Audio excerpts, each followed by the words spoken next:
Okay, so before we went on the break, you did mention that, the latest quarterly growth was 3.5 percentage.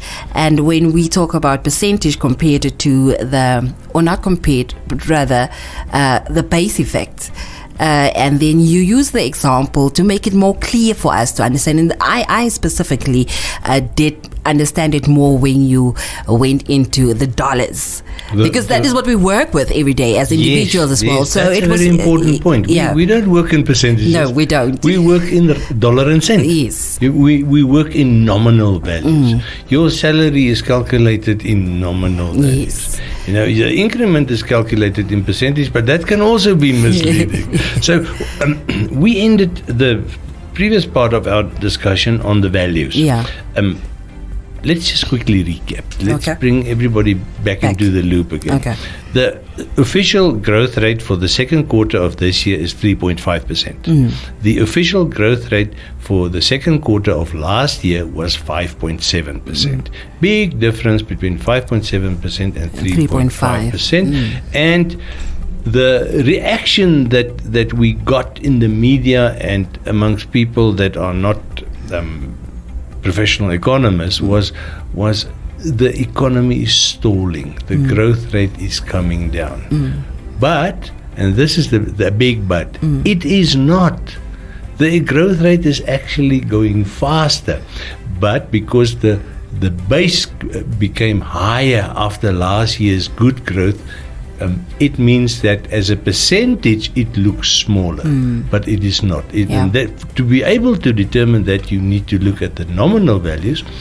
And if you don't have the GDP figures available, because they will only be available much later, I use the total deposits in the banking system as published by the Bank of Namibia as a proxy, because I make the assumption that almost everybody and every business has to have a bank account. Yes. The money in circulation has to go through the banking system at some point. And the total deposits is a relatively accurate value to show to me how much money went through the banking system.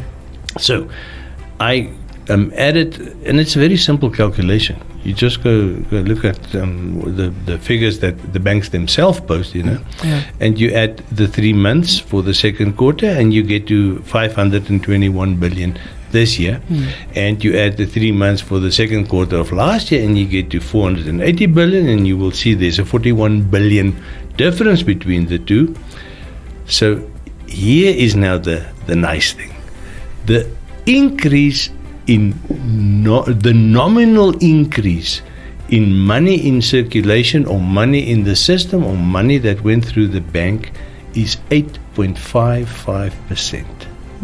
So it is fairly safe to say that the nominal increase in the economy, the dollar and cent value, the dollar and cent increase was 8.5%. Okay.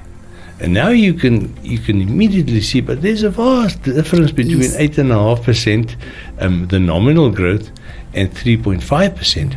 And what comes into play now is inflation. Because inflation is what erodes that nominal figure to what we call real growth. And so you always have to calculate your nominal growth first.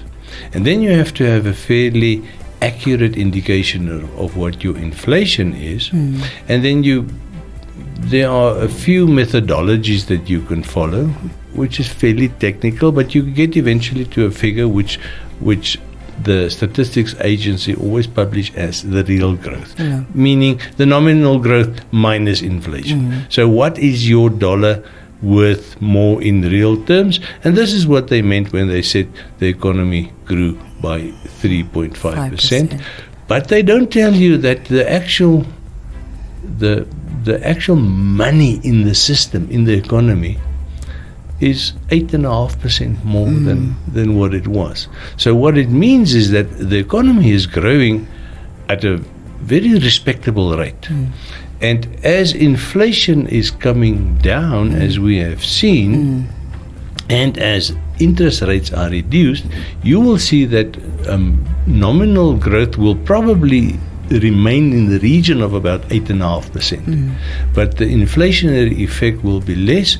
So what I expect and what I predict is that growth in the third and the fourth quarters in this year, 2024, will again exceed 4%.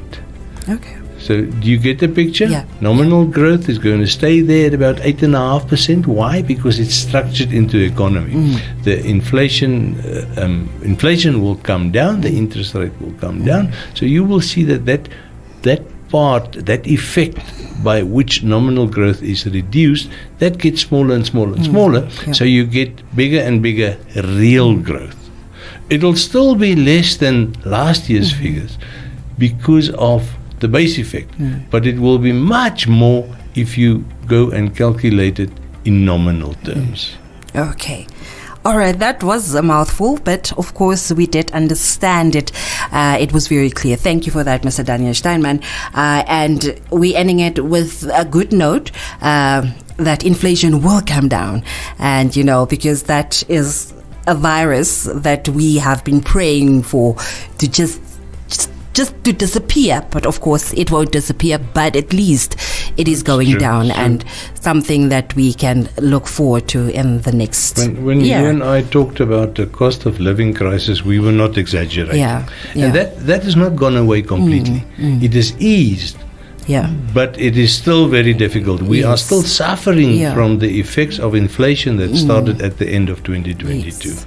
But we're looking forward to the next calendar year, I should say. Yes. Yeah.